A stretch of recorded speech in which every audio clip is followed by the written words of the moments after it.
పితామహ పత్రి గారికి ఆత్మ ప్రణామాలు సమర్పిస్తూ చెప్తున్నది ఈ టాపిక్. ఎందుకంటే ఆయన దాదాపు నా లైఫ్లో ఫస్ట్ చెప్పిన లెసన్ ఇది, నాకు ద ఫస్ట్ లెసన్. అది చాలా మార్చేసింది నన్ను. నేను దాన్ని బాగా ప్రాక్టికల్లోకి ఇంప్లిమెంట్ తెచ్చుకున్నా.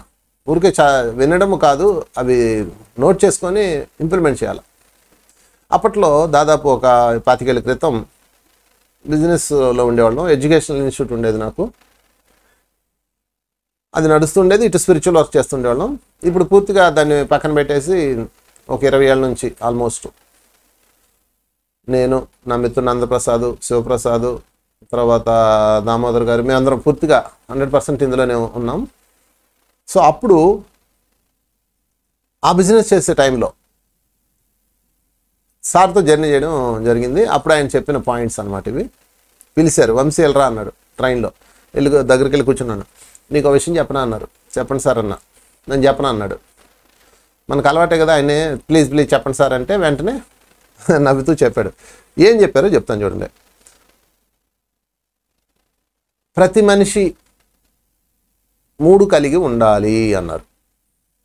ప్రతి మనిషి 3 కలిగి ఉండాలి. అందులో 2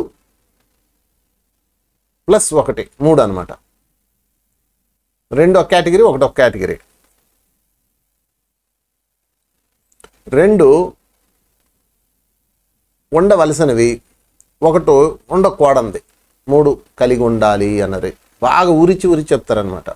అందుకే నేను మీకు ఊరిస్తున్నా. ప్రతి మనిషి 3 కలిగి ఉండాలి. అందులో 2 ఉండవలసినది, 1 ఉండకూడనిది. ఇది కనుక ఇంప్లిమెంట్ చేస్తే ప్రతి వ్యాపారస్తుడు, ప్రతి ఆధ్యాత్మిక వ్యక్తి, ప్రతి రంగంలో విద్యార్థులు ఉన్నతంగా ఎదుగుతారు. ఎందుకంటే నేను దీన్ని ప్రాక్టికల్గా ఇంప్లిమెంట్ చేసి చెప్తున్నా. అప్పటికే నేను ఒక బిజినెస్ చేసేవాడిని. ఎడ్యుకేషన్ ఇన్స్టిట్యూట్ ఉండేది, అది నడుపుతున్నాను అనమాట. ఏదో అత్యసరు నడుస్తూ ఉండేది, కింద మీద పడుతూ ఉండేవాళ్ళం. మధ్య మధ్యలో ఇలా క్లాసులకు వస్తూ ప్రోగ్రామ్స్కి వెళ్తూ ఉండేవాళ్ళం. సరే, మళ్ళీ చెప్పారు ప్రతి మనిషికి ఎన్ని ఉండాలి? 3 కలిగి ఉండాలి. అందులో 2 ఉండాల్సినవి, 1 ఉండకూడనిది. ఓకే, సో టోటల్గా 3 కలిగి ఉండాలి. అవేంటి సార్ అన్నాను. అందులో మొదటిది ఉండాల్సింది, నోటి నిండా సుగంధ పరిమళాల సువాణి అన్నారు. యాజ్ డీజ్గా చెప్తున్నా, ఆయన ఏం చెప్పాడు అదే చెప్తున్నాను మీకు నేను. నోటి నిండా సుగంధ పరిమళాల సువాణి ఉండాల్సిందే. నోరు తెరిస్తే సుగంధ పరిమళాలు రావాలి, సువాణి రావాలి. వాడట్టా వీడిట్టా, వీడు అలా చేశాడు, వాడు అలా చేశాడు, వాడు నాశనం చేశాడు, వీడు నాశనం చేశాడు అనకూడదు. 3 ఎక్కువ లేవు ఇందులో. అది కూడా చాలా కామన్ వర్డ్స్. ఎంత మార్చేసిందో చెప్తాను మీకు. సుగంధ పరిమళాల సువాణి నోటి నిండా ఉండాలి మొదటిది. 2 చేతి నిండా పని ఉండాలి. చేతి నిండా పని. 3 ఉండకూడదు బుర్ర నిండా చెత్త.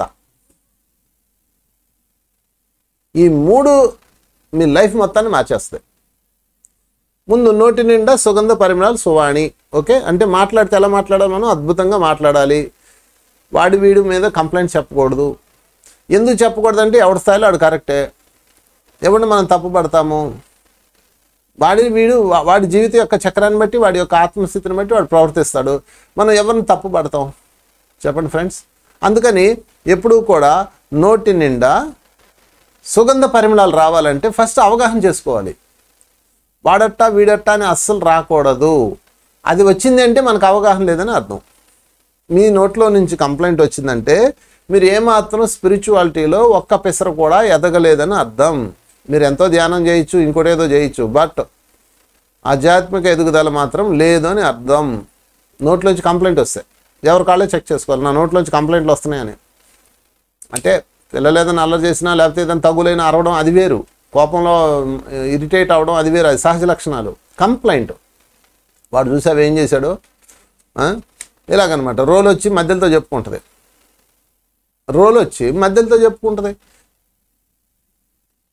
వాళ్ళు చూడు నన్ను ఎత్త దంచుతున్నారు అంటది. దీనికి 2 వైపులో దంచుతున్నారు. ఇక్కడ ఎవరికి ఏం తక్కువ లేవు, అందరికీ అన్నీ ఉన్నాయి. ఎవరికి చెప్పుకోవాలి కంప్లైంట్? తెల్లారు లేచి మాకు చెప్తానే ఉంటారు, మా అత్త అండి ఇలాగండి, మా ఆయన అండి ఇలాగండి, మా బావండి ఇలాగండి, మా తమ్ముడు ఇలా చేశాడండి, చెప్తూనే ఉంటారు. మీరు కంప్లైంట్ చెప్పగానే మీ యొక్క ఆత్మస్థితి టక్కమని డౌన్ అయిపోద్ది. ఎందుకంటే ఫ్రెండ్స్, కంప్లైంట్ ఎందుకు చెప్పకూడదంటే, ఎవరి స్థితిలో వాళ్ళు ఉంటారు కదా, మరి వాళ్ళు అలాగే ప్రవర్తిస్తారు కదా. వాళ్ళు అలా ప్రవర్తిస్తారన్న అవగాహన చేసుకొని మీరు వాళ్ళని ఎలా డీల్ చేయాలో డీల్ చేయాలి. కానీ వాళ్ళని అలా డీల్ చేయకుండా వాళ్ళు ఎందుకు అలా ఉన్నారని కూర్చున్నారే, అది ఏమాత్రం న్యాయం? గుడ్డివాడు చూడగలడా? చూడలేడు. వాడు గుడ్డోడండి, చూడండి, గుడ్డి వెధవ అంటారు. మీరే అంటున్నారు కదా గుడ్డి వెధవ అని, మళ్ళీ ఎట్లా చూస్తాడు? ఎంత తప్పు మాట అది. అలా అనొచ్చునా? కనుక వాడు తెలివి తక్కువడండి అని మీరే అంటారు, వాడు తెలివి తక్కువ పని చేశాడని చెప్తున్నారు. కనుక ఫస్ట్ ఒక క్లారిటీ తెచ్చుకోండి, అవతల వాడు ఇలాగే ఉంటాడని ఫిక్స్ చేసుకోండి. వాళ్ళు మారతారని ఎదురు చూడడం మానేయండి. ఎందుకంటే ఈ లోకంలో ఎవరు మారరు, మన ట్రైనింగ్ ఇవ్వడానికి వచ్చారు వాళ్ళు. సో ఫ్రెండ్స్, నోటి నిండా సుగంధ పరిమళాల సువాణి రావాలంటే ఫస్ట్ ఎదుటి వాళ్ళని మీరు అవగాహన చేసుకోవాలి. అప్పుడే మీకు వస్తుంది, లేకపోతే రాదు, గాక రాదు, ఏ జన్మకి రాదు. వశిష్ఠుడు 100 కొడుకులను చంపేశాడు విశ్వామిత్రుడు, ఒక రాక్షసుని ప్రేరేపించి. తన అత్యంత ముద్దుల బిడ్డ అందరినీ 100 మందిని చంపించాడు. వశిష్ఠుడు ఏమన్నాడు తెలుసా? వాళ్ళ ప్రారంభం అలా ఉంది కాబట్టి చనిపోయారు, వాళ్ళ టైం వచ్చింది కూడా చనిపోయారు, విశ్వామిత్రుడు కేవలం నిమిత్త మాత్రుడు అనేసాడు. ఎవడు అంటాడు అంత ధైర్యంగా? అందుకే ఆయన శ్రీరామచంద్రుడికే గురువు అయిపోయాడు. చూసారా ఫ్రెండ్స్, ఒక్క మాట కంప్లైంట్ రాలేదు, ఒక్క కంప్లైంట్ రాల. ధర్మరాజు జోదం ఓడిపోయాడు, ఆయనకు తెలిసేది మాయాజోదం అని. మళ్ళీ రెండోసారి ద్రౌపది వచ్చి ఏదో వరాలు అడిగి మొత్తం మీద ద్రౌపది మేనేజ్ చేసి రాజ్యం ఇప్పించేస్తుంది, విడుదల చేస్తుంది, ఇంటికి వచ్చేస్తారు. మళ్ళీ దుర్యోధన స్కెచ్ చేసి మళ్ళీ రెండోసారి పిలిపిస్తాడు. జోదం 2 సార్లు జరుగుతుంది మహాభారతంలో. రెండోసారి పిలిపించగానే వీళ్ళందరూ కాళ్ళ కట్టం పడతారు, రైట్, వెళ్ళడానికి వెళ్ళలేదని. వెళ్ళకపోతే ఎలాగ? అది వెళ్ళాలి. జోదం అంటే మనం ఆడుకునే ప్యాకెట్ కాదు, అది వెళ్ళాలి. ఎందుకు వెళ్ళాలంటే అక్కడ అది దౌత్య క్రీడ అనమాట. అది కూడా ఆయన పెదనాన్న ఆయన పిలిస్తే వెళ్ళాలి, అది రూల్. అది కుటుంబ పెద్ద పిలిచాడు, ఇన్వైట్ చేశాడు గేమ్కి రమ్మని, అది రాజధర్మం, అది వెళ్ళాలి అని చెప్పేసి వెళ్ళాల్సిందే అంటాడు. అప్పుడు ద్రౌపది అంటది, ఆ శకుని ఎంత దొంగ, ఎంత మాయ చేశాడు, వాడు ఎలా చేశాడు, వీడు ఎలా చేశాడు అంటాడు. అప్పుడు ధర్మరాజు ఏమంటాడు తెలుసా అండి? మీరందరూ ఇంకా భ్రమల్లో ఉన్నారు, మనం జోదం ఓడిపోయి అడవికి వెళ్ళి అక్కడ 14 సంవత్సరాలు గడపాలి, ఇది విశ్వనియమం, ఆల్రెడీ డిజైన్డ్. ఈ డిజైన్ని మీరు తప్పించలేరు. ఎందుకంటే మనం రాబోయే రోజుల్లో ఓ పెద్ద కార్యం జరగబోతుంది, ధర్మ ప్రక్షాళన జరగబోతుంది, దానిలో మనం పావులుగా ఉండాలి, దానికోసం ఇది డిజైన్ చేయబడింది, ఇది విధి నిర్ణయం అంటాడు. అంటే ఇంత డీటెయిల్గా చెప్పడం, ఒక మాటలు అంటాడు, విధి నిర్ణయం వెళ్ళాల్సిందే అంటాడు. ద్రౌపదిని ఎత్తి నోరు బాదుకుంటుంది, ఎన్నిసార్లు చెప్పున్నాయండో జోదగాడు అంటది. ధర్మరాజుని జోదగాడు అంటారు, తప్పది. అసలు ధర్మరాజు క్యారెక్టర్ మీద వేయడానికి మచ్చే లేదు. అందుకే ఫిజికల్ బాడీతో ఆస్ట్రలోకి వెళ్ళిపోయాడు ఆయన. భూమి మీద గ్రేట్ లెజెండ్ మాస్టర్స్లో ఆయన ఒకడు. ఫిజికల్ బాడీతో ఆస్ట్రల్ వాళ్ళకి వెళ్ళిపోయాడు. 7వ తలంలోకి వెళ్ళాడు. ఎవరిని చూపించండి నాకు? చచ్చిన తర్వాత స్వర్గానికి వెళ్ళారు. అది స్వర్గానికి వెళ్ళారంట, స్వర్గం కాదు అది. స్వర్గానికి అయితే చచ్చాక ఎవడైనా వెళ్తాడు, అది కాదు. 7వ తలంలోకి ఫిజికల్ బాడీతో వెళ్ళాడు. సరే, ఆయన విధి నిర్ణయం అని ఫిక్స్ అయిపోయి వెళ్ళాడు. రెండోసారి జోదం వెళ్ళాడు. వెళ్ళేటప్పుడే చెప్పాడు, నేను ఓడిపోబోతున్నాను, మీరు తట్టపట్ట సర్దుకుని రెడీగా ఉండండి అని చెప్పాడు. విధి నిర్ణయం అన్నాడు అంతే సింపుల్గా. శకుని తప్పు పట్ల వీళ్ళందరూ శకున్ని, తర్వాత దుర్యోధనుడిని అందరినీ శాపనార్థాలు పెట్టారు, తిట్టారు. అరే నీ డొక్క జించుతానన్నాడు, నీ డోలు కడతానన్నాడు, నీ గుండెలు జించి రక్తం తాగుతానన్నాడు, రకరకాలు చేశారు వాళ్ళు.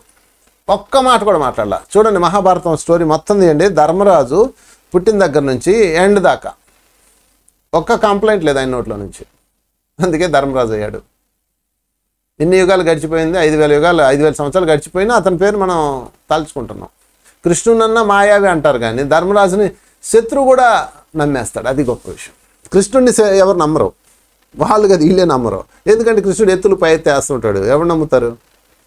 ధర్మరాజు వాళ్ళ గురువు ద్రోణాచార్యుడు కొడుకు చనిపోయాడని వీళ్ళు చెప్పిస్తారు, కృష్ణుడు చెప్పిస్తాడు. అప్పుడు కూడా చెప్పడు అశ్వత్థామహత అనలేను నేను అంటాడు. అప్పుడు ఆయన ఏమంటాడంటే అయితే సైలెంట్గా అశ్వత్థామహత అని కుంజరహ అనుకో, పాపం ఉండదు నీకు అని కృష్ణుడు ఏదో చెప్తాడు, ప్లాన్ చెప్తాడు. సరే మొత్తం మీద ధర్మరాజు అలా అనగానే అశ్వత్థాముడు చచ్చిపోయాడు అనగానే ద్రోణాచార్యుడు ఏం చేస్తాడంటే నేను నమ్మను ఎవరిని, నేను ధర్మరాజు ఒక్కడే చెప్తాను, ధర్మరాజా నువ్వు చెప్పు అశ్వత్థాముడు చనిపోయాడు అని అడుగుతాడు. అశ్వత్థామహత కుంజరహ అంటాడు. ఎందుకంటే అది తప్పదు, యుద్ధాన్ని ధర్మాన్ని రక్షించడానికి ఇదే విధానం అని కృష్ణుడు ఒప్పిస్తాడు, అది వేరే విషయం. దానికి ఎంత ఏడుస్తాడో ధర్మరాజు, ఎంత ఏడుస్తాడో ఆ ఒక్క మాట అన్నందుకు.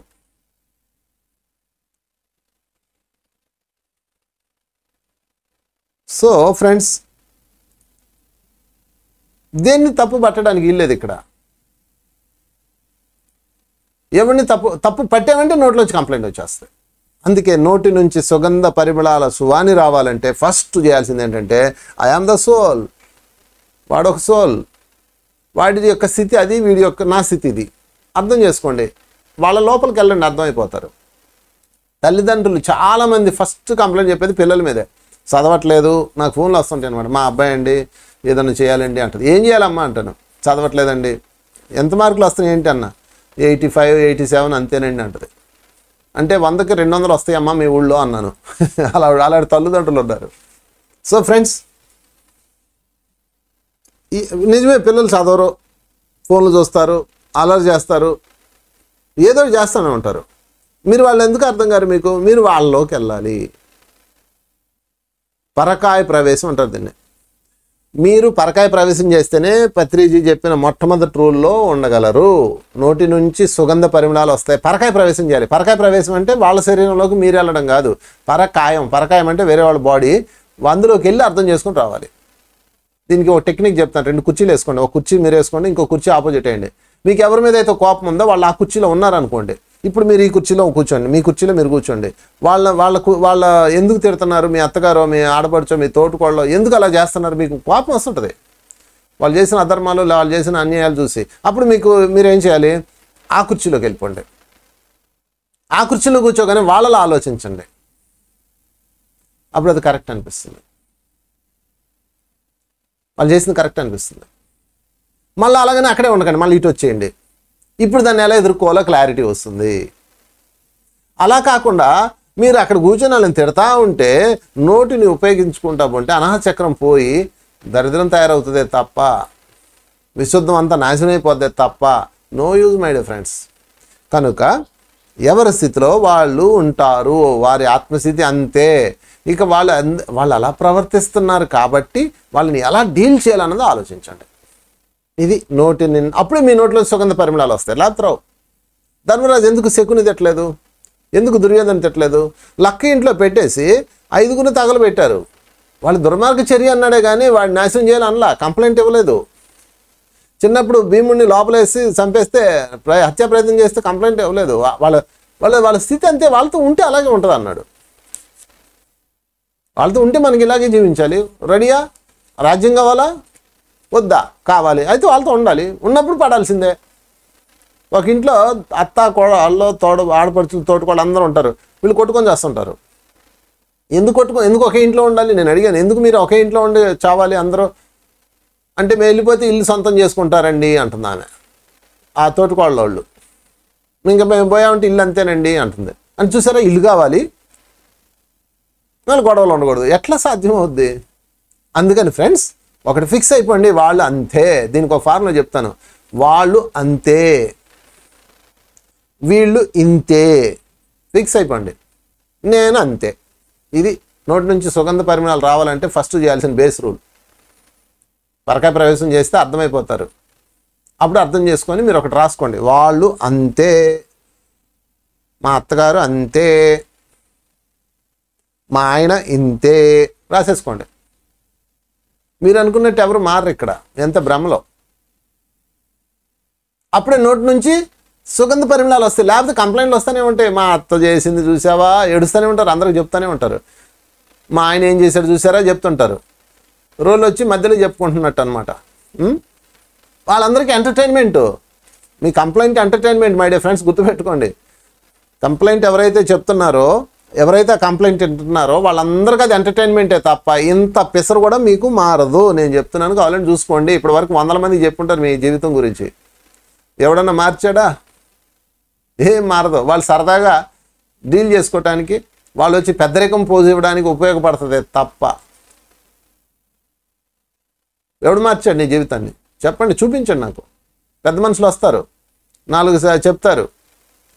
వాళ్ళకి ఉంటే 4 వెనకాతల ముళ్ళు రుద్దుకుంటే చెప్తారు, ఇలా ఉండకూడదు భార్యాభర్తలు అని చెప్తారు. ఇంటి దగ్గర వీడు తన్నించుకొని వచ్చి ఉంటాడు, అది వేరే కథ.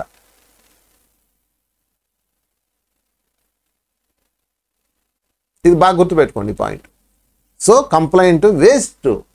హింస జరిగితే కంప్లైంట్ ఇవ్వడం అది వేరు. అంటే మనల్ని ఎవరైనా కొడుతున్నారు అనుకోండి, లేకపోతే నీ భర్త భార్యని హింస జరిగితే మీరు కంప్లైంట్కి వెళ్ళాలి. కంప్లైంట్ ఎక్కడికి వెళ్ళాలి? పోలీస్ స్టేషన్కి వెళ్ళాలి, లేదా కోర్టుకి వెళ్ళాలి. ఆ రెండే. పక్కోడికి ఎందుకు చెప్తారు కంప్లైంట్? వీడియో నారుస్తాడా తీరుస్తాడా? నేను చెప్తున్నాను కదా, రోలు మధ్యలో గుర్తుపెట్టుకోండి. మీరు రోల్ అయితే అవతలడు మధ్యలో సలహా అడగచ్చు. నాకు ఇలాంటి ప్రాబ్లం ఉంది మా హస్బెండ్తో, లేదా మా ఆడపడుచుతో, మా అత్తగారితో ఇలా ఉంది, దీన్ని ఎలా దాటాలి చెప్పండి అని అడగచ్చు. మళ్ళీ మీ సీనియర్ని, ఆ జీవితాన్ని అనుభవించిన వాళ్ళు ఉంటారు కదా పెద్దవాళ్ళు, వాళ్ళని అడగాలి. అంతేగాని అలా చేస్తుంది ఇలా చేస్తుంది, మీరు అలా చేస్తుంది అని కంప్లైంట్ వచ్చినప్పుడు ఇక మీరు వినడానికి సిద్ధంగా ఉండరు. వాళ్ళని అవతల తిడుతుంటే అవి వినడానికి సిద్ధంగా ఉంటారు. ఇంత మారిపోద్ది జీవితం. ఒక కంప్లైంట్ చెప్తుంది ఒక ఆమె, నాకు నవ్వు వచ్చింది. ఒకరిని పెళ్లి చేసుకుంది. పెళ్లి చేసుకున్న తర్వాత వాడితో జీవితం పక్కన పెట్టేసింది. ఇంకొకరిని ఏమన్నా చూసుకుంది. వాడు మంచివాడు పాపం మొదటోడు. ఈమె ఇంకొకరితో కనెక్ట్ అయింది. కనెక్ట్ అయిన తర్వాత వాడు కొంతకాలం ఉన్నాడు, వాడు జంపు, నా పిల్లల్ని చూసుకుంటా అన్నాడు, నన్ను తీసుకొచ్చి ఇక్కడ పెట్టాడు, వాడు అలాంటివాడు ఇలాంటివాడు అని శాపనార్థాలు పెడుతుంది. నాకు ఫోన్ చేసి ఏం చేయాలి నేను అన్నాడు, నాకు అడిగింది. అసలు నువ్వు నీ భర్తను వదిలేసి ఎందుకు వచ్చావు అన్నాను. ఆయన తాగాడు, తిట్టాడు, అరిచాడు, ఏదో వంకలు చెప్తారు కదా, చెప్పింది బోల్డని వంకలో. సరే వీడితో వచ్చావు కదా, వీడితో ఏం చేసావంటే వీడు కొన్నాళ్ళు ఉన్నాడు, నన్ను మోసం చేసి వెళ్ళిపోయాడు అంది. నీ భర్త నువ్వు మోసం చేసావు, వీడు నిన్ను మోసం చేసాడు, లెక్క సరిపోయింది కదా అన్న. ఏముందో తెలుసా, మీరు మొగోడే కదా అందుకే అలా మాట్లాడారు అనేసింది నన్ను. మగవాళ్ళని అసలు అమ్మకూడదు, మీరు ఒక మొగోడే అందుకే మీరు ఆడిని వెనకేసుకొస్తున్నారు అంది. నేను ఎవరికి చెప్పుకోవాలి చెప్పండి? అప్పుడు అర్థమైంది నాకు ఆత్మస్థితి ఇదే అది. అప్పుడు అన్నాను మంచిది, మరి ఆడవాళ్ళని చూసుకొని వాళ్ళకి చెప్పుకోపో అన్నాను. ఇలా ఉంటాయి కంప్లైంట్స్. అంటే మనిషి ఎప్పుడు ముందే చూస్తాడు, వెనక చూడడు. చూసారు ఫ్రెండ్స్, నోటి నుంచి సుగంధాలు రాకపోవడానికి కారణం ఏంటి అంటే లోపల ఉందంతా సుగంధమే. లోపల సుగంధంగా దుర్గంధం ఎక్కడుంది? పసిబిడ్డలు ఎలా మాట్లాడతారు? ఒక్క పిల్లోడు ఎప్పుడన్నా నెగిటివ్ మాట్లాడడం నేను చూడలేదు. పసిపిల్లలు ఎంత ముద్దుగా మాట్లాడతారో, ఎంత హాయిగా మాట్లాడతారో, నోరంతా తెరిసి మాట్లాడతారు. వాళ్ళు ఎందుకు అలా మాట్లాడతారంటే వాళ్ళ లోపల ఏం లేదు. మరి మనం పసిపెట్టడమే కదా, ఈరోజు నోరు ఎందుకు గబ్బైపోయింది అంటే చుట్టూతో ఉన్న దరిద్రాన్ని మనం కనెక్ట్ చేసుకున్నాము. ఎందుకు చేసుకున్నాము? అవగాహన లేదు. అవగాహన చేసుకోండి. అవగాహన చేసుకుంటే మొత్తం వచ్చేస్తుంది. సింపుల్ టెక్నిక్ ఇది. అందుకని ఈరోజు నోటి నిండా సుగంధ పరిమళాల సువాని రావాలంటే రూల్ నెంబర్, దానికి ఒక ఫార్ములా చెప్తాను. వాళ్ళు అంతే, మీ భర్త అంతే, మీ పిల్లోడు ఇంతే. ఒక తల్లి చెప్తుంది మొగుడు మీద పిల్లోడి మీద, లేదా ఒక పురుషుడు చెప్తాడు భార్య మీద, ఆమె నా భార్య అంతే, మా అత్తగారు ఇంతే, నేను మాత్రం అంతేనండి. ఓయ్ ఎందుకు ఫిక్స్ అయిపోయింది? ఇంకా మీ జీవితంలో రెండు బ్యాడ్ క్యారెక్టర్స్ ఉంటాయి. మీకు అర్థం కాని క్యారెక్టర్లో మిమ్మల్ని పీక్కు తినే క్యారెక్టర్లు 2 ఉంటాయి. ఆ రెండింటిని అటు ఇటు వేసుకోండి. వాడంతే వీడింతే ఫిక్స్. వాళ్ళు మారుతారని ఎదురు చూడకండి. వాళ్ళు మారుతారని గత 25 ఏళ్ళ నుంచి నోరు తెరుచుకొని చూస్తున్నారు, వేస్ట్. అలాంటి వాళ్ళతో ఎలా ఉండాలి అన్నదే ఆలోచించండి. అప్పుడు కీ దొరుకుతుంది మీకు. ఇది అప్పుడు మీ నోటి నుంచి సుగంధ పరిమళాలు వస్తాయి కానీ దుర్గంధం రాదు. అవగాహన చేసుకోకపోతే దుర్గంధమే వస్తుంది. The key friends, 3 points. నోటి నిండా సుగంధ పరిమళాల సువాణి, చేతి నిండా పని, బుర్ర నిండా చెత్త. ఈ 2 ఉండాలి, ఇది ఉండకూడదు. ఇది కీ లైఫ్, సక్సెస్ మంత్ర. ఇది మీరు ప్రాక్టీస్ చేసుకోండి కావలిస్తే. ఎందుకంటే పత్రిక చెప్పిన తర్వాత ట్రైన్లో నేను ఇంటికి వచ్చాను. తర్వాత ప్రోగ్రామ్ అయిపోయాక వైజాగ్ వచ్చాను. వైజాగ్ వచ్చిన తర్వాత అప్పుడు నాకు ఒక ఎడ్యుకేషన్ ఇన్స్టిట్యూట్ ఉండేదన్నమాట. అది ఏదో ఏడుస్తూ ఉండేది, ఇన్కమ్ సోర్స్ లేక ఏదో మొత్తం మీద కింద మీద పడుతుండేది. మా కాంపిటీషన్ ఎదురుకు ఒకటి పెట్టాడు, వాడిని తిడతా మేము గడిపేవాళ్ళం, వాడిని తిడతా, వాడికి రాజకీయాలు చేస్తా, వాళ్ళు ఓనర్ దగ్గరికి వెళ్ళి వాడిని పీకేయండి అని చెప్తే ఇలాంటి పనులు చేస్తుండేవాళ్ళం. ఎప్పుడైతే ప్రతిసారి ఈ కాన్సెప్ట్ చెప్పాడు గురుగారు, ఇంకా ఆ రోజు నుంచి నేను వచ్చిన తర్వాత 3 పాయింట్ రాసుకున్నా. నోటి నిండా సుగంధ పరిమళాలు శుభాని. ఇక ఈ రోజు నుంచి పక్కన విమర్శించడం మానేశాను. రూల్ పెట్టుకున్నావు, 15 రోజులైనా రూల్ పాటించాలి కదా. 2, చేతి నిండా పని పెట్టుకోవాలి. వాడిని తిట్టడం పని ఎందుకు మనకి? పని అనగానే అన్ని పనులే, ఈ అన్ని పనులు కాదు ఫ్రెండ్స్. చేతి నిండా పని 2వ పాయింట్. పని అనగానే అన్ని చాలా పనులు ఉన్నాయి, మొదలస్ట్ పనులు కాదు. మన ఎదుగుదలకు ఉపయోగించే పనులు, వాడిని నాశనం చేసే పనులు ఉన్నాయి, మనల్ని డెవలప్ చేసే పనులు ఉన్నాయి. మనల్ని డెవలప్ చేసే పనులు. అప్పుడు నేను ఏం చేశానంటే, నిజమే కదా, అవతల డెవలప్ అవుతుంటే నేను ఎందుకు ఆడవాలి? వాడు ఏ రూట్లో వెళ్తున్నాడో గమనించి వాడికన్నా ఇంకా ప్లాన్స్ వేసుకుంటే ఎలాగని అప్పుడు నేను ఏం చేశానంటే, ఎడ్యుకేషన్ ఇన్స్టిట్యూట్ నడుపుతున్నాను. అప్పుడు ఫ్రీ కోర్సెస్ పెట్టేశాం, క్రాష్ కోర్సులు పెట్టాం కంప్యూటర్స్ ఫీల్డ్లో. పెట్టేసి వచ్చిన వాళ్ళకి ఫ్రీగా చెప్పేసాం 40 రోజులు. చెప్పిన తర్వాత వెళ్ళిపోయేటప్పుడు వాళ్ళకి అడ్వాన్స్ కోర్సెస్ ఉన్నాయి, మీ ఇష్టం జాయిన్ అయితే జాయిన్ ఉన్నాను. 100 మంది వస్తే అందరూ 70 మంది జాయిన్ అయిపోయారు. ఒక్క నెలలోనే నా ఇన్స్టిట్యూషన్ ఫుల్ రేజింగ్కి వెళ్ళిపోయింది. ఈ ఫార్ములాను, చేతి నిండా పని, సుగంధ పరిమళాలు, చేతి నిండా పని, ఈ 2 ఫార్ములాతో నేను ఆ రోజుల్లో ఒక 25 సంవత్సరాల క్రితం విజయం సాధించాను. ఇంకా తర్వాత అదంతా వదిలేసి పూర్తిగా ఆధ్యాత్మికంలోకి వచ్చేసాను, అది వేరే కథ. సో ఫ్రెండ్స్, ఒక విజయం సాధించాలంటే ఆర్థిక ప్రపంచంలో కానీ, కుటుంబ ప్రపంచంలో కానీ, ఉద్యోగ ప్రపంచంలో కానీ, చదువు ప్రపంచంలో కానీ, ఫస్ట్ రూల్ నోటి నిండా సుగంధ పరిమళం. సెకండ్ రూల్ చేతి నిండా పని. చేతి నిండా సుగంధ పని, మంచి పని, దివ్యమైన పని, నిన్ను పెంచే పని. అవతల నాశనం చేసే పని మీరు చేస్తారు, అది మిమ్మల్ని కూడా నాశనం చేస్తున్న విషయం మర్చిపోకూడదు. చేతి నిండా పని పెట్టుకోండి. అస్సలు పని లేక ఈ పాటలన్నీ మనకి పని లేక అన్ని చూసి గెలుకుంటా ఉన్నాం. ఆ ఫోన్లో అన్నీ చూసి అయ్యో ఆడు చచ్చిపోయాడు, ఇక్కడ వైట్ ఫంగస్ వచ్చింది, ఎల్లో ఫంగస్ వచ్చింది, మనకి ఎప్పుడు వస్తుందా అయ్యో అని ఇలా పిచ్చి అయిపోయింది బుర్ర అంతా. పని లేని వాడి బుర్ర దెయ్యాల కర్మాగారం, ఒక సామెత కూడా ఉంది. వాడి బుర్రలో తిరుగుతూ ఉంటాయి, నువ్వు ఇక్కడ పోస్ట్ వేసాను చూడను, ఎన్ని తిరుగుతూ ఉంటాయి అనమాట వాడి బుర్రలో. ఆ కర్మాగారం అనమాట అది, ఒకదాని తర్వాత ఒకటి వస్తుంటాయి నేను పీకు తినడానికి. అందుకే ధ్యానం చేయాలి. ధ్యానంలో ఏం జరుగుతుంది? కళ్ళు మూసుకుంటాం, శ్వాసను గమనిస్తుంటాం, అది వస్తుంది, ఆ దెయ్యం వస్తుంది, చల్ తర్వాత చూద్దాం చల్ అంటారు. మళ్ళీ శ్వాసను లోపలికి వెళ్ళడం, బయటకు రావడం, లోపలికి వెళ్ళడం, బయటకు మళ్ళీ వస్తుంది, చల్ అనాలి. దాన్ని పని పెట్టాలి. పని పెట్టకపోతే అది మిమ్మల్ని చంపేస్తుంది. అందుకే చేతి నిండా పని ఫ్రెండ్స్, గుర్తుపెట్టుకోండి. అసలు ఖాళీ ఉండద్దు, ఏదో పని పెట్టుకోండి. పని లేని మంగలి పిల్లి తలగొరిగాడు. యాక్చువల్గా పని లేని మంగలి పిలిచి తలగొరిగాడు అంట, అది నాకు తెలియదు, ఇదే పెట్టుకుందాం. పని లేని మంగలి పిల్లి తలగొరిగాడు, కృష్ణా జిల్లాలో సామెత ఇది. పని లేని మంగలి పిల్లి తలగొరిగాడంట అని అంటారు. ఎవరన్నా పని లేని పని చేస్తే కనుక, అరే పని లేని మంగలి పిల్లి తలగొరిగాడు రా, నువ్వు చేసింది అంటారు. వాడు ఏం చేశాడు మీరు చెప్పండి? మంగళతను బార్బరు అతను కటింగ్ వేయడం వచ్చు. ఒక పిల్లిని తీసుకొని దానికి కటింగ్ వేశాడు. ఎందుకు వేశాడు? లాక్డౌన్ టైము, ఎవడు పని ఇవ్వట్లేదు, తలకాయలు ఇవ్వట్లేదు. అందుకని ఏం చేశాడు ఆయన? పని నైపుణ్యం పోతుంది కదా, అందుకని పిల్లిని పట్టుకొని దాన్ని చక్కగా క్రాఫ్ వేశాడు. తప్పేంటి మీరు చెప్పండి? పని లేని మంగలి రియల్ ఎస్టేట్ వ్యాపారం చేస్తే తప్పు అవుతుంది అది, ఎందుకంటే అందులో ఎంత పడిపోద్ది. చాలామంది తగిలిట్టుకున్నారు. పని లేదు, తినకుండరు, ఎక్కడో భూమి కొంటారు, వడ్డీకి తెస్తారు, వాడి బొమ్మలు చూపిస్తాడు అనమాట. ఇది నెక్స్ట్ 2 monthsలో ఇక్కడ రాజధాని వచ్చేస్తుంది, అక్కడ అది వస్తుంది, ఇక్కడ ఇది వస్తుంది, ఇక్కడ సముద్రం వస్తుంది, చెప్తారు విమానాశ్రయం వస్తుందని. వెంటనే ఎక్కడ అప్పులు తెచ్చి 5 రూపాయలకి వడ్డీలు తెచ్చి కొనేస్తారు. ఎందుకని? అది పని లేదు మనకి. పని ఉంటే ఆ పని చేస్తామా?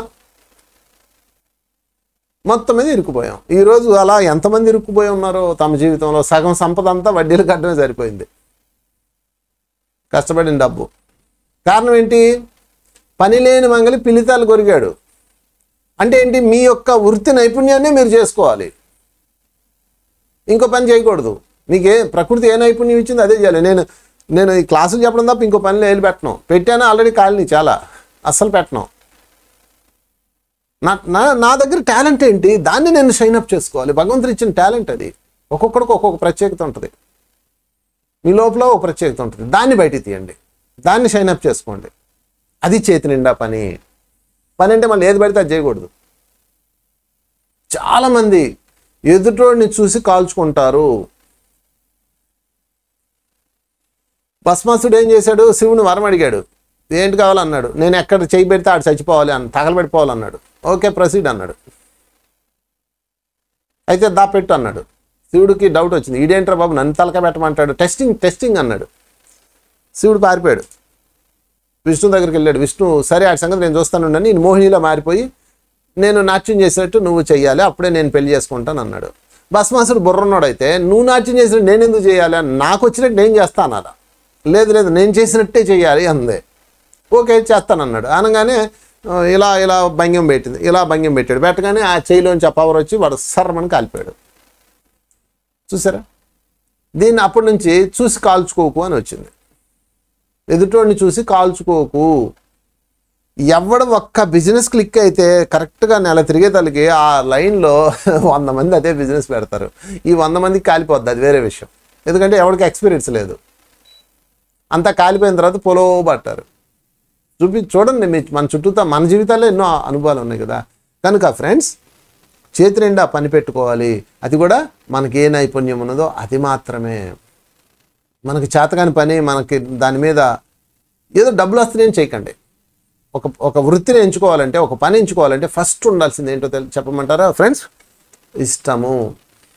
ఇష్టమైన పని చేయాలి, ఇష్టమైన ప్రొఫెషన్ చేయాలి ఎప్పుడు కూడా. అది ఏదన్నా అవనేయండి, ధర్మబద్ధమైంది, ఇష్టం. పిల్లలకి 3 ఇస్తే మీరు గొప్ప. మీ పిల్లలకి లైఫ్లో 3 కనుక ఇస్తే మీరు మీ పిల్లల్ని బాగా పెంచేసినట్టే. అదేంటంటే 1 చదువు, 2 ఉద్యోగం, 3 పార్ట్నర్. ఈ 3 వాళ్ళ జీవితాన్ని ప్రభావితం చేసేది. చదువు, మంచి చదువు. ఉద్యోగం, మంచి ఉద్యోగం. లేకపోతే పిల్లడు, మంచి పిల్లడు. ఎక్కడున్నారు చూపించండి నాకు. ఈ మంచి చెడ్డది ఉందా? చెడ్డ చదువు ఉందా? కొన్ని చెడ్డ ఉద్యోగం ఉందా? మరి ఏంటి, దేని ఆధారంతో వెళ్ళాలంటే మీరు మంచి అని వెళ్ళినాక కొన్నాళ్ళకి చెడైపోతుంది వాడికి. దాంతో డిప్రెషన్స్ వస్తాయి. మంచి అబ్బాయిని చేస్తారు, మీ మంచి అంతా కరిగిపోతుంది మంచులాగా. కనుక ఫ్రెండ్స్, మీరు గుర్తుపెట్టుకోవాల్సింది ఏంటంటే, మంచి చదువు కాదు, ఇష్టమైన చదువు, ఇష్టమైన కొలువు, జాబ్, ఇష్టమైన పార్ట్నర్. ఈ 3 ఇష్టం అన్న బేస్లోనే ఇవ్వండి. ఈ 3 లాస్ట్లో పెట్టేస్తారు, ముందు పెట్టరు ఎవరు. బాగా డబ్బున్న అమ్మాయి, బాగా డబ్బున్న అబ్బాయి, తల్లిదండ్రులు లేని అబ్బాయి, ఇలా పెద్ద లెక్కలేస్తారు. దాంతో వాళ్ళ జీవితం అస్తవ్యస్తం అయిపోతుంది. కనుక ఇష్టమన్న చదువు, ఇష్టమన్న జాబు, ఇష్టమన్న పార్ట్నర్. ఎలాగో మన జీవితంలో నాకు తెలిసి మీ జీవితాలు అయి ఉండొచ్చు, అయి ఉండకపోవచ్చు, అట్లీస్ట్ మీ పిల్లలకి ఇవ్వండి. కనుక ఇష్టమైన పని పెట్టుకోండి, ఇష్టమైన పని. కంపారిజన్ పని పెట్టుకోవద్దు, అది మీరు చాలా ఇబ్బంది పడతారు. కనుక ఫ్రెండ్స్, 2వ ఫార్ములా చేతి నిండా పని. పని పని పని పని. ఇది పూర్తిగా కానీ ఇంకో పని తగిలించుకోండి, అది పూర్తిగా కానీ ఇంకో పని తగిలించుకోండి. ఎప్పుడు మీరు లెక్కలు కట్టకండి. ఈ పని చేస్తే ఇది వస్తుంది, ఈ పని చేస్తే ఇది వస్తుంది అని అసలు కట్టకండి. ఒక ప్రవహించే నదిలాగా వెళ్ళిపోతూ ఉండండి ఆధ్యాత్మిక పనులు. మేమున్నాం, ఈ కార్యక్రమం పెడతాం, ఈ ప్రాజెక్ట్ పెడతాం, ఇది అయిపోయేలోపు ఇంకో ప్రాజెక్ట్ ఆలోచిస్తాం, అందులోకి వెళ్ళిపోతాం, అది అయిపోయేలోపు ఇంకోటి ఎప్పటికెప్పుడు ఎవర్ గ్రీన్లో వెళ్ళిపోతూ ఉండాలా. ఎప్పటికప్పుడు అప్గ్రేడ్ అవుతూ ఉండాలి. కొత్తగా తయారు చేసుకుంటూ ఉండాలి. మన నేచర్ ఇస్తుంది మనకి, మనం పెద్ద కష్టపడక్కర్లా, దాన్ని ఫాలో అయిపోతుంటే చాలు. ట్రెండ్లో ఉండాలి, ఎప్పుడు అప్గ్రేడ్ అవుతూ ఉండాలి సిచ్యువేషన్కి అనుకూలంగా. ఇది ఒక రేస్ మై డియర్ ఫ్రెండ్స్. ఈ రేస్లో డెవలప్ అవ్వాలంటే ఆధ్యాత్మిక వ్యక్తులు అవనియండి, ప్రాపంచిక వ్యక్తులు అవనియండి, సాఫ్ట్వేర్ ఇంజనీర్లు అవనియండి, ఉద్యోగం, ఎవరైనా సరే ఈ ఇది రేస్ అంతే. కాలచక్రం తిరుగుతూనే ఉంటుంది. అయ్యో జాబులు పోయినాయండి, లాక్డౌన్ అండి, ఏం కావట్లేదండి. ఈ లాక్డౌన్లో సంపాదించుకునే వాళ్ళు బోల్డ్ మంది ఉన్నారు, ధర్మబద్ధంగా పనులు చేసి. దానికి సంబంధించిన పనులు ఉంటాయి, ఆన్లైన్ పనులు ఏమో ఉంటాయి. ప్రకృతి ఎప్పుడు అవకాశాలు ఇస్తూనే ఉంటుంది. ప్రకృతి నాశనం చేయడానికి రాదు మై డియర్ ఫ్రెండ్స్, మార్పు చెందించడానికి వస్తుంది. ఏదైనా సరే, జబ్బు అయినా లేకపోతే ఇంకోటైనా మార్పు చెందించడానికి వస్తుంది. అందుకని మీరు ఈ మార్పులో పరిగెట్టాలంటే ఒకటే దారి, చేతి నిండా పని పెట్టుకోవాలి. ఒకప్పుడు పెయింట్లు వేసేవాళ్ళు ఉండేవాళ్ళు. ఏదైనా బోర్డు కావాలనుకో పెయింట్ రాయాలన్నమాట. డిజిటల్ మార్కెట్ వచ్చాక వాళ్ళు అంతరించిపోయారు, బ్యానర్లు వచ్చేసినాయి. నాకు ఒక ఫ్రెండ్ ఉన్నాడు, వాడు పెయింటర్ అనమాట. వాడు ఇంకా కుంచే బ్రష్ పెట్టుకుని ఇప్పటికే ఆ బతికే బతుకుతున్నాడు. ఎక్కడ బ్యానర్లు దొరుకుతాయా, ఎక్కడ గోళ్ళ మీద పెయింట్లు దొరుకుతాయా, 150 సంపాదించుకుంటే ఏదో బతుకుతున్నాడు. ఇంకొక ఫ్రెండ్ ఉన్నాడు, వాడు కూడా అనమాట. వాడు కొంచెం లోన్ పెట్టేసి అది చేసి ఇది చేసి చిన్నది డిజిటల్ లైన్లోకి వెళ్ళి ఫ్లెక్సీలో లైన్లోకి వచ్చేసాడు. ఈరోజు అది నెంబర్ 1గా నడుస్తున్నాడు. అదే వాడే అప్గ్రేడ్ అయ్యాడు, వీడు అప్గ్రేడ్ అవ్వాల. కారణం ఏంటంటే వీడి చేతి నిండా పని పెట్టుకున్నాడు.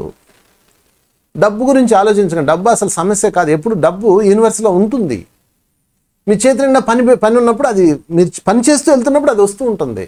మీరు పని చేయకుండా కూర్చొని వంకలు చెప్తూ కంప్లైంట్ చెప్తూ నోరులో నుంచి దుర్గంధాలు వస్తున్నంత వరకు రాదు. దేశం పాడైపోయింది, ఇలా అయిపోయింది, అలా అయిపోయింది, నిరుద్యోగులు అయిపోయాము, ఇది వాగుతున్నంతకాలం ఏది రాదు. చేస్తూ ఉండండి, ముందు ఒక్క అడుగు వేయండి, వస్తుంది. శ్రీరాముడు వారధి కట్టేటప్పుడు తెలుసా ఆయనకు వారధి ఎంత దూరం కట్టాలి, ఎన్ని రాళ్ళు వేయాలి, క్యాలిక్యులేషన్ ఏమి లేదు. వేసుకుంటే వెళ్ళిపోయాడు అంతే. వాళ్ళందరూ వేసుకుంటే వెళ్ళిపోయారు, రాళ్ళు వేసుకుంటే వెళ్ళారు. సముద్రం మీద వారధి. How is it possible my dear friends? అది సాధ్యమేనా అసలు? ఎంత కష్టపడి ఉండాలి. పైగా క్రెయిన్లు మిషనరీ లేని రోజుల్లో ఆ నీటి మీద తేలే రాళ్ళు సంపాదించి వాటిని వేసి ఎంత దూరం వేయాలో కూడా తెలియదు. మళ్ళీ క్యాలిక్యులేషన్ లేదు. ఇప్పుడంటే క్యాలిక్యులేషన్స్ ఉన్నాయి, మిషనరీ ఉంది. ఒకటే ఆలోచన, గమ్యం చేరతాం పని చేసుకుంటూ వెళ్తే. కృష్ణుడు చాలా క్లియర్గా చెప్పేశాడు, కర్మను చేయటి అందే అధికారం గలదు, ఫలితంపై లేదు. ఇది ఒక్కడ పట్టుకోవాలి మై డియర్ ఫ్రెండ్స్. ముఖ్యంగా విద్యార్థులకి, వ్యాపారస్తులకి ఈ ఫార్ములా చాలా ఉపయోగపడుతుంది. వాడు వ్యాపారమే పెట్టలేదు, అప్పుడే మొదలు పెడతాడు, లాభాలు ఎంత వస్తాయి అని వెతుకుతారు. చాలామంది వ్యాపారం చేద్దాం అనుకుంటారు, వ్యాపారం చేద్దాం అనుకొని ఇక్కడ ఏదైనా వ్యాపారం పెడదామని వస్తారు. అందరిని అడుగుతారు, ఈ వ్యాపారం పెట్టాలనుకుంటున్నాను, ప్రాఫిట్స్ ఎంత ఉంటాయి, ఎట్లా వస్తాయి అని అంటారు. నువ్వు వ్యాపారమే చేయలేదు, ప్రాఫిట్ ఏంది అప్పుడే? అంటే నువ్వు ఫలితం ఆశిస్తున్నావు. ఫలితాన్ని ఆశించొద్దు, అది చేయాలి కాబట్టి చేయాలి అంతే. అదే నడుస్తుంది. ఎందుకు రాదు ఫలితం? చేయాల్సింది చేస్తే ఫలితం రాదా చెప్పండి? కాజుల్ అండ్ ఎఫెక్ట్ ఇక్కడ యూనివర్సల్ నియమం ఉంది, వస్తుంది. మీరు ఎప్పుడన్నా ఈ తూకం వేసే వాళ్ళని చూసారా? వాళ్ళు ఏమంటారు తెలుసా? శనక్కాయలు, మా ఇంటికి వాడు వచ్చాడు, శనక్కాయలు వేసాడు, లాభం అనేసాడు. తర్వాత 2 అన్నాడు. నేను అన్నాను, రే ఒకటే ఎదురా అన్నాను. అదే లాభం అండి అన్నాడు. అంటే వాడు స్టార్టింగ్ లాభాన్ని మొదలెట్టేస్తాడు. అదొక సెంటిమెంట్ అనమాట. అంటే లెక్క పెట్టలేదు లాభం అవతలది. కనుక ఎక్స్పెక్టేషన్ ఉన్న రోజున సర్వనాశనం అయిపోతుంది మన జీవితం. ఈరోజు పిల్లలందరూ విపరీతమైన టెన్షన్ రావడానికి కారణం ఎవరో చెప్పమంటారా? పేరెంట్సే. అది పరీక్షకి వెళ్ళలేదు, స్టేట్ ఫస్ట్ అవ్వాలని చెప్పేస్తాడు ఈయన. ఏదో స్టేట్ ఫస్ట్ అంటే వీళ్ళు జోబులో నుంచి తీసి ఇచ్చేదా అనుకుంటా. ఫస్ట్ క్లాస్ రావాలి ముందు రాసేస్తారు, ఫస్ట్ క్లాస్ రావాలి అని వాళ్ళ బుర్రలో రాసేస్తాడు. వాడు మైండ్ అంతా ఫస్ట్ క్లాస్ మీద ఉంటుంది, ఎగ్జామ్ మీద ఏముంటుంది? దాంతో టెన్షన్ వచ్చేస్తుంది. ఒక అమ్మాయి ఇలా షివరింగ్ అవుతా ఉంది, ఎగ్జామ్ అనగానే షివరింగ్. ఆ అమ్మాయిని తీసుకొచ్చారు నా దగ్గరికి. ఏంటి నాన్న చెప్పంటే, నేను చదువుతాను సార్ కానీ ఆ టైంకి ఇంక విపరీతం షివరింగ్ వచ్చేస్తుంది సార్ అని. ఎందుకంటే భయం సార్. భయం ఎందుకు? పాస్ అవనేమో, ఫస్ట్ రాదేమో, స్కూల్ ఫస్ట్ రాదేమో. పాస్ అవుతాంలే, స్కూల్ ఫస్ట్ రాదేమో. అసలు స్కూల్ ఫస్ట్ ఎందుకు రావాలన్నాను. ఆశ్చర్యంగా చూస్తున్నా. ఇంకా ఇదేంటి అందరూ స్కూల్ ఫస్ట్ రావాలంటారు, ఈయనేమో స్కూల్ ఫస్ట్ ఎందుకు రావాలని వేసాడని. ఎందుకు రావాలి స్కూల్ ఫస్ట్? ఎవడు చెప్పాడంటే అందరూ చెప్తారు కదండి. వాళ్ళ మాటలన్నీ అవతల బారే. మైండ్లో ఒక్కటే పెట్టు. అమ్మాయికి 100 సార్లు రాయని చెప్పాను. పరీక్ష రాయడమే నా పని, ఫలితం నాకు సంబంధం లేదు అని రాసింది. 100 సార్లు రాసుకురపో అని చెప్పాను. పరీక్ష రాయడమే నా పని, ఫలితం నాకు సంబంధం లేదు, రిజల్ట్తో నాకు సంబంధం లేదు. వాళ్ళ నాన్నగారు అడిగాడు పొద్దునే, అమ్మాయి ఎగ్జామ్కి వెళ్తున్నావా? ఫస్ట్ క్లాస్ రావాలి. నాన్నగారండి పరీక్ష రాయడమే నా పని అండి, రిజల్ట్స్తో నాకు సంబంధం లేదండి. అదే నీకు పిచ్చా ఉన్నా, రిజల్ట్స్ నీకు సంబంధం లేదేంటి? ఏమోనండి, దిద్దేవాడు ఎలా దిద్దాడు ఎవరికి తెలుసండి? తెలుసా మీకు? దిద్దేటప్పుడు వాడు తిక్కలేసి 9-0 పోయి 0-9 వేస్తే లైఫ్లు చేంజ్ అయిపోయినాయి. ఎంతమంది పిల్లలు ఆత్మహత్యలు చేసుకున్నారో. రిజల్ట్స్ వచ్చే రోజు 10th క్లాస్ రిజల్ట్స్, ముఖ్యంగా 10th క్లాస్ మీద ఉన్నంత ప్రెషర్ దేని మీద ఉండదు. ఎంసెట్లు 10th క్లాసులు ఎంతమంది పిల్లలు రాలిపోయారు ఈ దరిద్రమైన మైండ్ సెట్టింగ్ వల్ల, పేరెంట్స్ పెట్టిన mind setting. So friends, okay, 3 points. చేతి నిండా నోటి నిండా సుగంధ పరిమళాల సువాణి. 2 చేతి నిండా పని. ఇక మీరు చెక్ చేసుకోండి ఏం చేయాలో. ఇక 3వది బుర్ర నిండా చెత్త. బుర్ర నిండా చెత్త ఎప్పుడైతే ఈ 2 పర్ఫెక్ట్గానే ఇది ఉండదు అంతే. ఇంకా ఈ 2 పర్ఫెక్ట్గా ఉన్న రోజు ఇక ఇది ఎంటీ మై డియర్ ఫ్రెండ్స్. బుర్ర ఎంటీ అయిపోతుంది, చెత్త ఉండదు. ఎందుకంటే ఇష్టమైనట్టు మాట్లాడట్లేదు, అనవసరం చెత్త పనులు చేయట్లేదు, దాంతో ఎంటీ స్పేస్. ఎంత బాగుంటుందో లైఫ్. నేను ఈ క్లాస్ విన్న తర్వాత వచ్చి అమలు చేశాను నా లైఫ్లో. వాడి మీద వీడి మాట్లాడడం వేస్ట్. ఇంకా నాకు అర్థమైపోయింది. నా పని మీద నేను దృష్టి పెట్టాను. వితిన్ 1 ఇయర్లో మేము నెంబర్ 1 స్థాయికి వెళ్ళిపోయాను ఆ రోజుల్లో, బిజినెస్ చేసే రోజుల్లో. సో ఫ్రెండ్స్, ఇది ఈరోజు topic. Thank you very much. చేతి నిండా నోటి నిండా సుగంధ పరిమళాలు, చేతి నిండా పని ఉండాలి. 3వది బుర్ర నిండా చెత్త. ఉండవలసినవి 2, ఉండకూడదు 1. Thank you very much. ఇంత మంచి సబ్జెక్ట్ ఇచ్చిన పితామహ పత్రి గారికి కృతజ్ఞతలు.